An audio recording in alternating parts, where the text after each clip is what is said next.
Hello students, कैसे हैं आप लोग। आई होप आप लोगों की पढ़ाई बहुत अच्छी चल रही होगी। देखिए आज का जो हमारा टॉपिक है, तो देखिए पृथ्वी की जो आंतरिक भौतिक संरचना है, सबसे पहले क्या करना है हम लोगों को ये समझना है कि पृथ्वी की जो आंतरिक भौतिक संरचना है वो बेसिकली कितने पार्ट में डिवाइड है, ये आप लोग सबसे पहले पढ़ेंगे। फिर उसके बाद ये देखना है कि इस बेसिस पे कितने क्वेश्चंस जो है वो बनाए जा सकते हैं।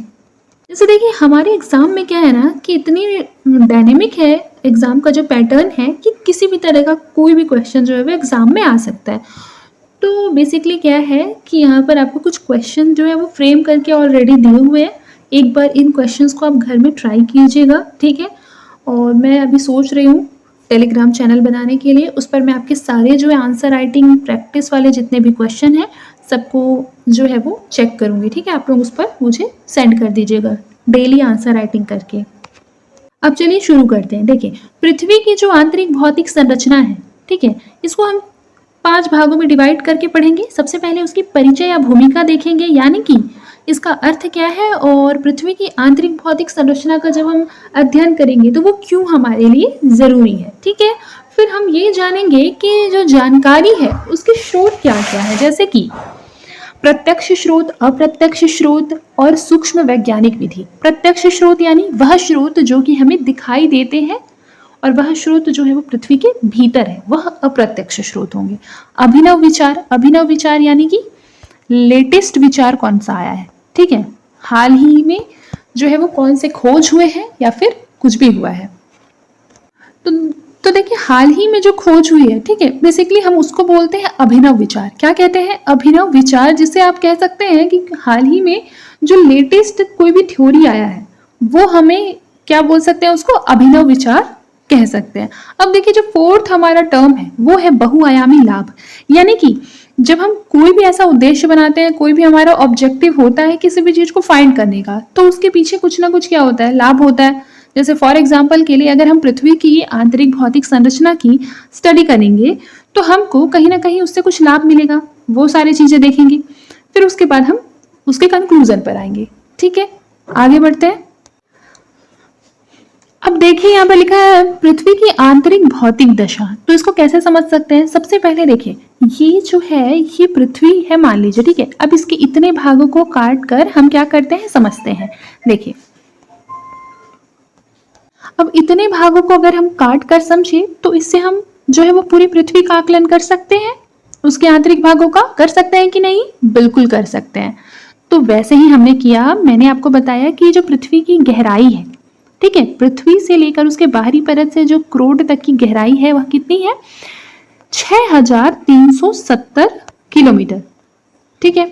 और इतना आप लोगों को पता होगा कि जो आंतरिक भाग है उसपे जो गहराई है वो विभिन्न क्षेत्रों में क्या हो सकती है, भिन्न भिन्न हो सकती है।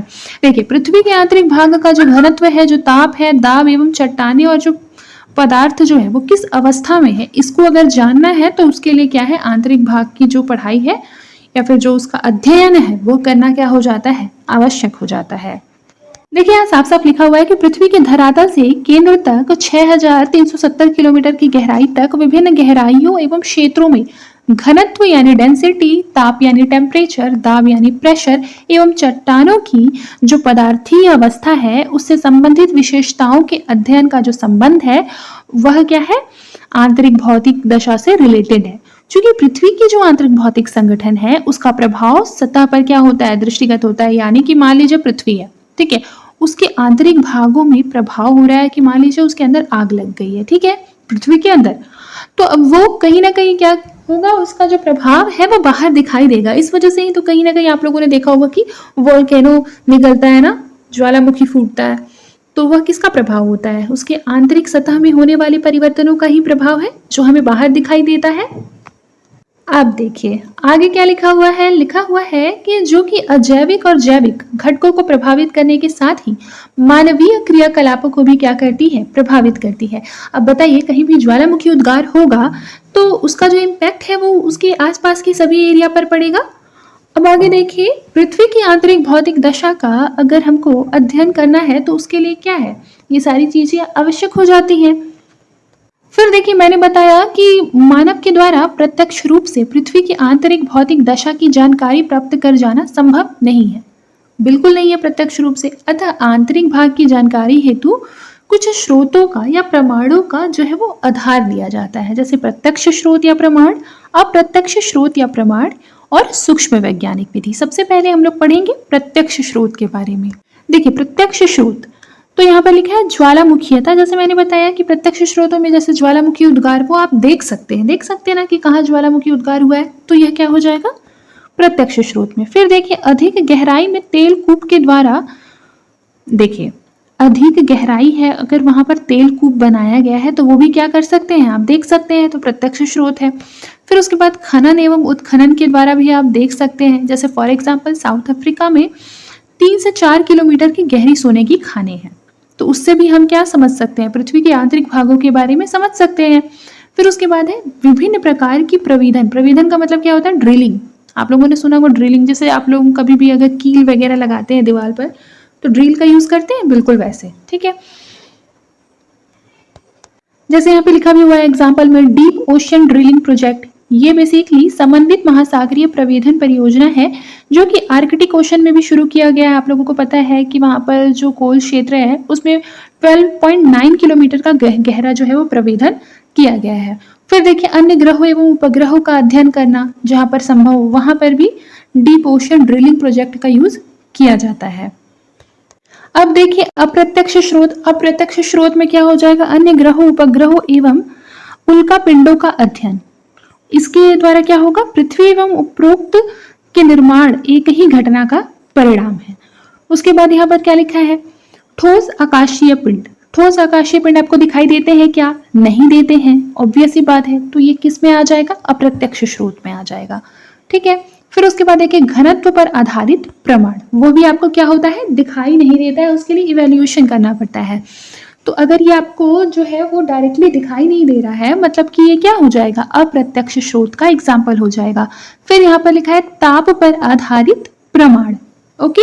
फिर है दाब पर आधारित प्रमाण, ये सभी क्या हो जाएंगे, अप्रत्यक्ष स्रोत हो जाएंगे, क्योंकि टेम्परेचर पर रिलेटेड जो भी अगर रिजल्ट आ रहा है तो उसके लिए आपको कुछ ना कुछ मेजरमेंट करना पड़ेगा, वो विजिबल हो ऐसा जरूरी नहीं है, जरूरी है नहीं है। जैसे फॉर एग्जाम्पल किसी का हाथ जल गया है, ठीक है, आप बता सकते हैं कि वो किस लेवल पे जला है, उसकी कितनी जलन हो रही है, उसके लिए आपको कुछ क्या करना पड़ेगा, टेस्ट करने पड़ेंगे, इवेल्युएशन करना पड़ेगा, फिर आप लोगों को समझ में आएगा कि किस लेवल पे वो जला है, ठीक है, उसके लिए क्या ट्रीटमेंट फॉलो करना है। तो ये केवल देख कर नहीं बताया जा सकता कि अरे इतना जला है। देखिए यहाँ पर क्या लिखा हुआ है, अप्रत्यक्ष स्रोत या फिर प्रमाण। लिखा है विभिन्न ग्रहों उपग्रहों एवं उल्कापिंडों के अध्ययन के आधार पर पृथ्वी की आंतरिक भौतिक दशा की जानकारी प्राप्त की जा सकती है, क्योंकि पृथ्वी एवं उपरोक्त अन्य पिंडों के निर्माण की जो प्रक्रिया है अथवा निर्माण जो है वो एक ही घटना का परिणाम है। यही कारण है कि जो नासा का जूनो मिशन है उससे पृथ्वी की उत्पत्ति को समझा जा सकता है। इस बात को आप समझ रहे हैं। अगर जब मतलब ऐसा होता है कि अगर आप किसी भी पिंड के निर्माण को समझ लें तो पृथ्वी के निर्माण को भी समझ लेंगे। क्यों? क्योंकि पृथ्वी एवं जो अन्य पिंड है उनके निर्माण की प्रक्रिया कहीं ना कहीं क्या होती है, एक जैसी होती है। तो यही बात यहाँ पर लिखा गया है। क्योंकि देखिए मैंने आपको बताया था कल की क्लास में कि जो जूनो मिशन है, जूनो मिशन बेसिकली बृहस्पति की कक्षाओं में उसे लगाया गया है ताकि हम ये समझ सकें कि बृहस्पति पर जो है वो जल की उपलब्धि है या नहीं, किस प्रकार का वातावरण है, कैसा वायुमंडल है, कैसा एटमॉस्फेरिक जो प्रेशर है वहाँ पर किस लेवल पे है। तो इस तरीके की चीज़ों को अगर हम बृहस्पति यानी जुपिटर के लिए समझ लेंगे तो उसी प्रकार से हम क्या करेंगे, अर्थ के लिए भी समझ लेंगे, ठीक है, पृथ्वी के लिए भी समझ लेंगे। क्योंकि दोनों की जो निर्माण का जो प्रोसेस है वो क्या है, ऑलमोस्ट सेम है। जैसे फॉर एग्जांपल के लिए अगर आप एक ह्यूमन बॉडी पे रिसर्च कर रहे हैं, ठीक है, आप पूरे ह्यूमन बॉडी पे तो रिसर्च नहीं कर सकते ना, तो अगर आप एक ह्यूमन बॉडी पर रिसर्च कर रहे हैं तो कहीं ना कहीं अगर उसको आप दूसरे ह्यूमन बॉडी के लिए अप्लाई करें तो आप मानते हैं कि 95% तक तो वो सिमिलर होगा। कैसा होगा, 95% तक सिमिलर होगा। आई होप आप लोग समझ रहे होंगे, ठीक है। अब नेक्स्ट पॉइंट देखिए, घनत्व पर आधारित प्रमाण के प्रथम मतानुसार, यानी कि डेंसिटी पर आधारित कुछ ऐसे प्रमाण मिले हैं जिनके अनुसार हम यही कह सकते हैं कि जो सतह से केंद्र की ओर जाने पर चट्टानों के रासायनिक संगठन में परिवर्तन जो है वो नहीं आता है। सतह यानी उसके बाहर का जो एरिया है, ठीक है, सरफेस एरिया। सरफेस एरिया से जब हम सेंटर की ओर जाते हैं तो ये देखते हैं कि चट्टानों के रासायनिक संगठन में परिवर्तन नहीं आता है एवं क्या होता है, गहराई के साथ साथ जो समय दर है, ठीक है, उसके साथ क्या होने लगता है, दाब में वृद्धि होने लगता है, प्रेशर में वृद्धि होने लगता है। क्यों वृद्धि होता है आप बता सकते हैं दाब में? क्योंकि दाब और घनत्व में समानुपाती संबंध होता है, यानी कि जब दाब बढ़ेगा तो याद रखिएगा कि डेंसिटी बढ़ेगा, यानी प्रेशर बढ़ेगा तो डेंसिटी बढ़ेगा, प्रेशर कम होगा तो डेंसिटी भी क्या होगा, अपने आप कम होगा। इतना तो आप जानते होंगे। आगे चलते हैं। तो इसी वजह से कई बार ऐसे स्टेटमेंट बेस्ड क्वेश्चन आ जाता है। स्टेटमेंट 1 में ये लिखा रहेगा कि गहराई के साथ घनत्व में भी वृद्धि होती है, और दूसरा स्टेटमेंट ये लिखा रहेगा कि दाब बढ़ने से घनत्व में भी वृद्धि होती है। अब ऑप्शंस में दे देगा कि कौन सा सही है, option number A, option number B, option number A और बी, या फिर नॉन ऑफ देम। तो याद रखिएगा यहाँ पर दोनों ही स्टेटमेंट जो है वो मैंने सही बताया कि गहराई जब होगा तो उसके साथ साथ गहराई बढ़ेगा तो घनत्व में वृद्धि होगी, घनत्व में वृद्धि होगी यानी कि प्रेशर भी क्या हो रहा है, बढ़ रहा है। अब देखिए एक और मत है, इसमें लिखा है कि आंतरिक भाग में गहराई के साथ चट्टानों के रासायनिक संगठन में भी परिवर्तन होता है, जहां उसकी ऊपरी भागों में अपेक्षाकृत कम जबकि निचली भागों में अपेक्षाकृत अधिक भारी चट्टानें पाई जाती है। फलतः गहराई में वृद्धि के साथ दाब में असमान दर से वृद्धि होती है, फलतः क्या होती है, घनत्व में भी वृद्धि पाई जाती है। देखिए इसको समझने का सबसे एक इम्पॉर्टेंट तरीका मैं आपको बताती हूँ। मान लीजिए कि आपने क्या किया, एक टैंक में पानी भर लिया है, उस टैंक में क्या है, पानी है। अब क्या करेंगे आप, इसमें एक भारी पत्थर डालेंगे और एक हल्का पत्थर डालेंगे। बताइए कौन सा डूबेगा और कौन सा ऊपर तैरेगा? ऑब्वियस सी बात है, जो भारी है पत्थर वो पानी में डूब जाएगा और जो हल्का पत्थर है वो क्या रहेगा, पानी में तैरेगा। तो मैं ये एग्जांपल आपको क्यों दे रही हूँ, आप लोगों को भी लग रहा होगा मैम ये तो काफी इजी है, आप मुझे ऐसे क्यों समझा रही है, ये तो सबको पता होता है। देखिए मैंने ऊपर वाले लाइन में ये पढ़ा कि जो भारी चट्टानें होती है वो पृथ्वी के सेंटर में होती हैं, जो हल्की चट्टानें यानी लाइट वेट जो स्टोन होती है वो क्या होता है, ऊपर में होती है, ठीक है, सतह पर होती है। क्यों, चट्टान भारी है इसीलिए वह क्या है, उसने अपनी जगह नीचे केंद्र में बना ली है, सेंटर में। जो हल्का है वो क्या हो गया है, चट्टान सतह पर है। आई होप आपको समझ में आया होगा। अब आगे देखिए, घनत्व पर आधारित तो द्वितीय मत ने प्रथम मत की आलोचना करने के क्रम में स्पष्ट किया कि चूंकि प्रत्येक पदार्थ की प्रत्यास्थ सीमा होती है, क्या होती है, प्रत्यास्थ सीमा होती है, अतः समय दर से दाब में वृद्धि के परिणाम स्वरूप एक सीमा के उपरांत दाब में तो वृद्धि होती है, परंतु याद रखिएगा उसके घनत्व में वृद्धि नहीं होती है। आगे देखिए लिखा है, ताप पर आधारित प्रमाण के अनुसार गहराई में वृद्धि के साथ तापमान में वृद्धि होती है। याद रखिएगा ये बात तो आप सभी जानते हुए होंगे, कॉमन सेंस भी लगाएंगे तो जान जाएंगे कि जो सेंटर है हमारा क्रोड जहां पर है, ठीक है, वहां पर क्या है, ज्यादा गर्म होगा कोई भी चीज। तभी तो आपने देखा होगा भूगर्भ में, भूगर्भ यानी पृथ्वी के भीतर, ठीक है, पृथ्वी के भीतर क्या होता है, जो बेसिकली कुछ भी, जैसे मान लीजिए कि चट्टानें भी वहां पिघल जाती हैं, वहां का टेम्परेचर इतना ज्यादा होता है। इसी वजह से तो भूगर्भ में आग जलते हुए आप लोगों ने देखा होगा, तभी तो वॉल्केनो निकलते हैं। बिल्कुल उसी तरीके से, इसी वजह से यहाँ पे बोल रहा है कि जब जो टेम्परेचर है, जब हम पृथ्वी के गहराई में जाते हैं तो क्या होता है, टेम्परेचर इंक्रीज होता है। ओके, समझ में आ रहा है? अब आगे देखिए, आगे क्या लिखा है, लिखा है कि टेम्परेचर में वृद्धि तो होती है, टेम्परेचर में वृद्धि तो होती है, पर कितनी होती है मैम, आप लोगों का ये क्वेश्चन होगा। तो याद रखिएगा टेम्परेचर में वृद्धि का जो औसत दर है वो अगर आप 32 मीटर पर जाएंगे, मतलब हर 32 मीटर पर 1 डिग्री सेंटीग्रेड में क्या होता है, वृद्धि होता है। याद रखिएगा हर 32 मीटर पर 1 डिग्री सेंटीग्रेड में वृद्धि होती है। आगे देखिए क्या लिखा है, आगे लिखा है कि ऐसी दशा में लगभग 100 किलोमीटर की गहराई तापमान के अत्यधिक होने से चट्टानें गर्म गलित अवस्था में स्थानांतरित हो जाती हैं, जहां प्रमाण के तौर पर ज्वालामुखी उद्गार से निस्सृत लावा को आधार बनाया गया है। आगे देखिए, दाब पर आधारित प्रमाण के अनुसार चूंकि दाब एवं गलनांक बिंदु का जो संबंध है वो कैसा होता है, समानुपाती। समानुपाती का मतलब होता है कि यदि जो दाब है वो बढ़ेगा तो क्या होगा, गलनांक का बिंदु भी बढ़ेगा। याद रखिएगा, दाब बढ़ेगा तो गलनांक का बिंदु भी बढ़ेगा। अब आगे देखिए, आगे क्या लिखा हुआ है। आगे लिखा हुआ है कि ऐसी दशा में पृथ्वी की सतह से केंद्र की ओर जाने पर तापमान ही नहीं अपितु क्या होता है, दाब में भी वृद्धि होता है, जिसे कि गलनांक बिंदु में भी क्या हो जाती है, वृद्धि हो जाती है। तो गलनांक बिंदु में वृद्धि होने के कारण संभव है कि आंतरिक भाग में चट्टाने जो है वो ठोस अवस्था में रह सके, जैसे कि आंतरिक क्रोड। याद रखिएगा इस बात को।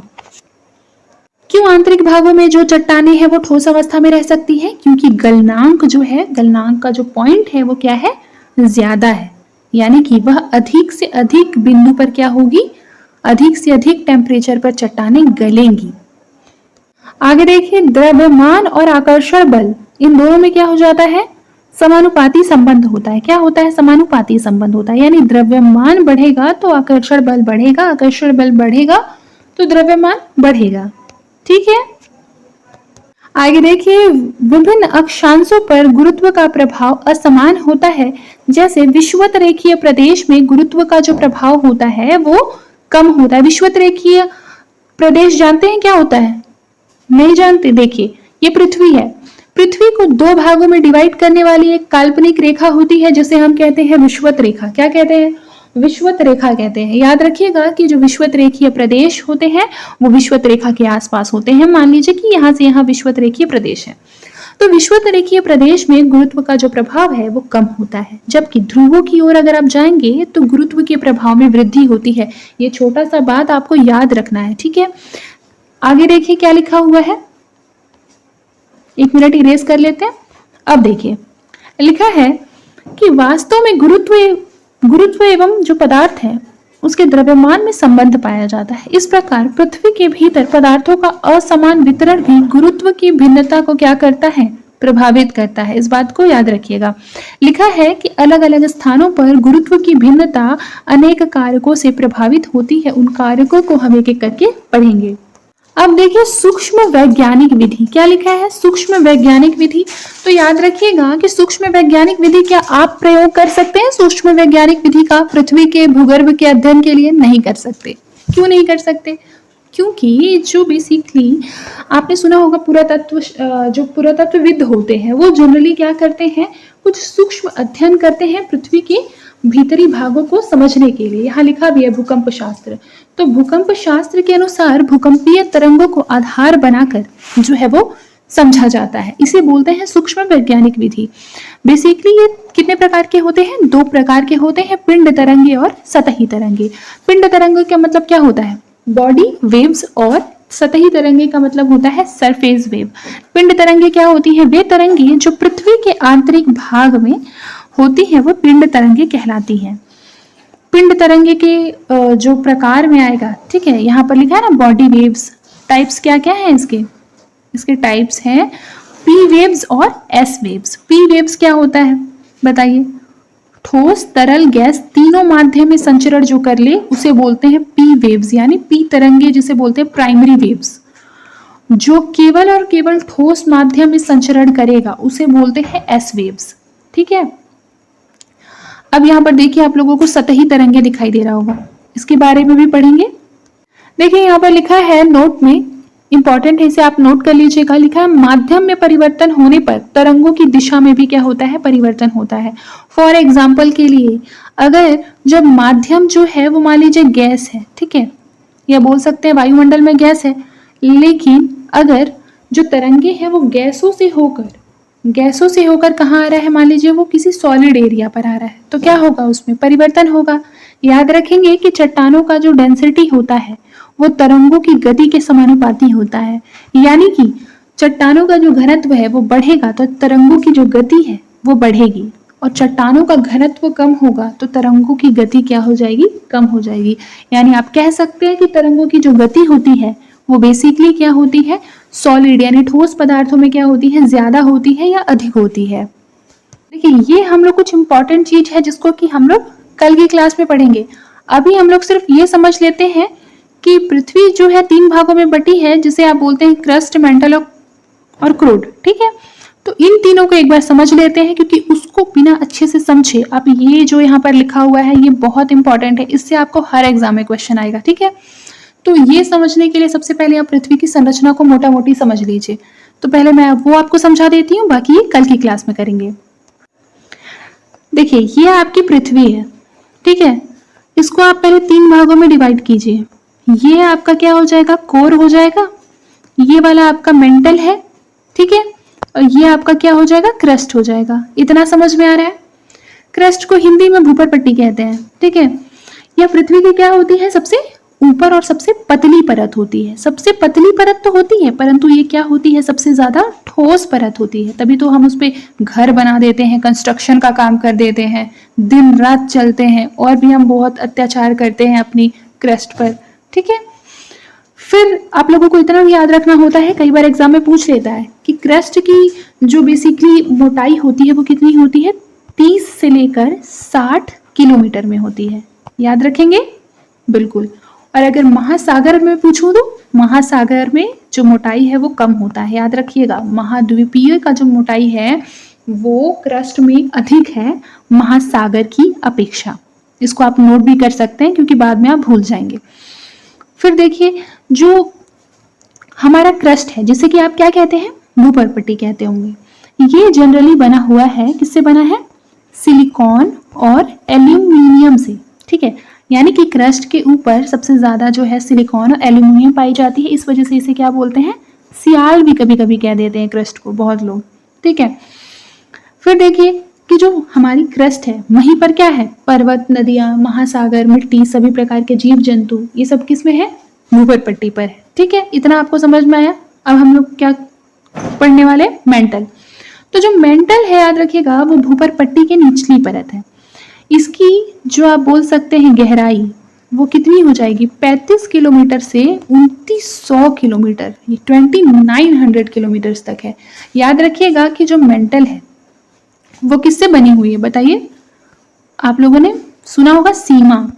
ये जो है मेंटल बेसिकली जो है वो मैंने बताया सिलिकॉन के अलावा मैग्नीशियम, 2 चीजों से मिलकर मेंटल बनी होती है, सिलिकॉन और मैग्नीशियम। याद रखिएगा कि जो मेंटल है इसमें जो पदार्थ है वो सेमी मोल्टन के रूप में होते हैं, यानी कि अर्धद्रव अवस्था में होते हैं, जिसे कि आप मैग्मा कहते होंगे। मैग्मा मतलब, देखिए मैग्मा और लावा में अंतर होता है। जब भी जो बेसिकली ज्वालामुखी बोल सकते हैं, वॉल्केनो का जो बेसिकली जलता हुआ आग का जो भाग होता है, अगर वह पृथ्वी के भूगर्भ में है तो वो मैग्मा है। जलता हुआ लावा पृथ्वी के गर्भ में है तो वह मैग्मा है, लेकिन अगर वह पृथ्वी से बाहर आ जाए तो क्या हो जाएगा, तो वह लावा कहलाएगा। इतना समझ में आ रहा है। आप लोगों को पता होगा कि जो मैग्मा है बेसिकली क्या होता है। अगर कोई आपसे पूछे कि बताइए पृथ्वी के कौन से भाग से ज्वालामुखी विस्फोट से लावा निकलता है, तो आप कौन सा भाग बोलेंगे, बिल्कुल सही, मेंटल में ही क्या होते हैं, मैग्मा मौजूद होते हैं। ठीक है, और एक बात और याद रखिएगा कि जो मैग्मा है उसमें ऊष्मा एवं संवहन प्रवाह होता है, ऑलवेज होते रहता है। ठीक है, यहाँ पर ऊष्मा और क्या होता है, संवहन का प्रवाह जो है हमेशा होते रहता है। यहाँ गलित अवस्था में जो आग के गोले होते हैं वो हमेशा मौजूद रहते हैं। इसी वजह से यहाँ पर क्या होती है, प्लेट विवर्तनिकी होती है, यानी प्लेट टेक्टोनिक्स होते हैं। इसी वजह से क्या होते हैं, पृथ्वी के कुछ भाग जो होते हैं एक स्थान से दूसरे स्थान पर स्थानांतरित होकर चले जाते हैं। अब हम कोर को पढ़ लेते हैं। कोर जो है वो पृथ्वी का सबसे भीतरी भाग है, आप लोग पढ़ते आए हैं। गहराई अगर कोई पूछ दे कि कोर की गहराई कितनी है, तो याद रखिएगा 2900 किलोमीटर से लेकर 6371 किलोमीटर। ठीक है, ये पृथ्वी का केंद्र तक है। फिर बोलेंगे कि कोर किससे बना होता है मैम, तो याद रखिएगा यह निकिल और लोहे से मिलकर बना होता है। हमारा कोर निकिल और लोहे से मिलकर बना होता है। कोर को इसी वजह से हम क्या कहते हैं, नीफे कहते हैं। ठीक है, क्या कहते हैं, नीफे कहते हैं। याद रखिएगा कि कोर दो भागों में बांटा गया है। एक होता है आउटर कोर जो है द्रव अवस्था में है, लिक्विड फॉर्म में है। ठीक है, और एक होता है इनर कोर जिसे बोलते हैं कि आंतरिक कोर। आंतरिक कोर जो है वो क्या है, ठोस अवस्था में है, जहाँ का टेम्परेचर सबसे ज्यादा होता है, बोल सकते हैं। कितना टेम्परेचर होता है मैम, क्वेश्चन आप लोगों का ये रहेगा, तो याद रखिएगा यहाँ टेम्परेचर जो है वो 5000 से लेकर 6000 डिग्री सेंटीग्रेड तक होता है। कितना होता है, 5000 से लेकर 6000 डिग्री सेंटीग्रेड तक होता है। आप लोगों को पता होगा कि पृथ्वी का जो चुंबकीय क्षेत्र है वो कंपास को क्या करता है, दिशा दिखाता है। किस वजह से होता है ये चीज, किस वजह से दिखा पाता है, यह दिखा पाता है आउटर कोर की वजह से। समझ में आ रहा है। तो अगर आप लोगों को ये सारी चीजें समझ में आ गई हैं तो इसका शॉर्ट नोट्स बना लेंगे। आज के लिए बस इतना ही, मिलते हैं नेक्स्ट क्लास में। तब तक के लिए अपना ख्याल रखिए और मन लगाकर पढ़ाई करते रहें।